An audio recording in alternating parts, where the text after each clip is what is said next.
Americans seem to believe the stock market will fade in the new year. That's according to a new Associated Press and JFK poll. Just last month, the Dow hit an all-time record high, breaking the 16,000 mark for the first time ever. And the S&P 500 is on track for its best year in a decade. Analysts say it's thanks in part to higher corporate earnings and a slow but steady economic recovery. Still, just 14% of people in the AP poll predict the market will go up next year. 40% say they think it'll stay where it is now, about the same amount that say the market will drop. Analysts say low expectations like that could have a lot of Americans looking for other places to put their money. Keith McCullough joins us now. He's the CEO of Hedge Eye Risk Management and is a former hedge fund manager himself. Good to see you, Keith. Thank you. Hey, Chip. Hey, part of this is the Fed's about to make some decisions about how much money it keeps printing or whether it's going to keep propping things up. And it seems to me a lot of people think it's probably going to slow that process down.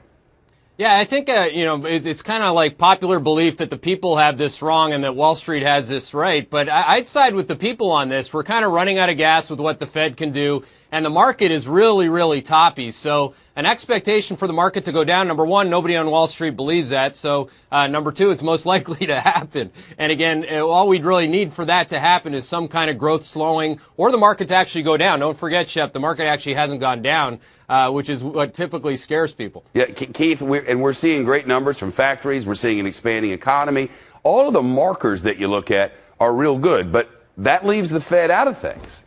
Yeah, well, that's the problem. Growth actually got to a level, and this was kind of our call throughout the year was that growth would surprise to the upside. Well, now that the problem is that it can slow from that level because the U.S. economy right now at 3.6%, number one, can't really stay at 3.6%. And number two, it's most likely going to go towards 2%. So as we slow, the Fed's going to probably get a little nervous, and people probably get nervous alongside that. So for people who have a little money in the market and don't want to lose it, what's the best suggestion of what to do now from your own opinion?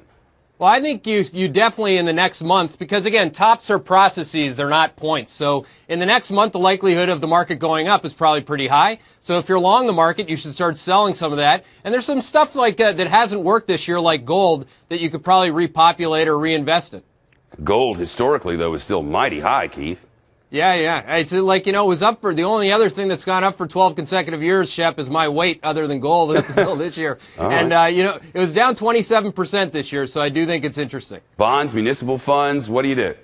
Well, that stuff, again, it's a bond bubble, so you got to be careful about that. I prefer cash, selling the stocks that really worked, and getting into things that are commodity related or gold related. All right. If you don't want to grow it, you can always leave it under the mattress, but I suppose, Keith McCullough, it's nice to see you. Thank you.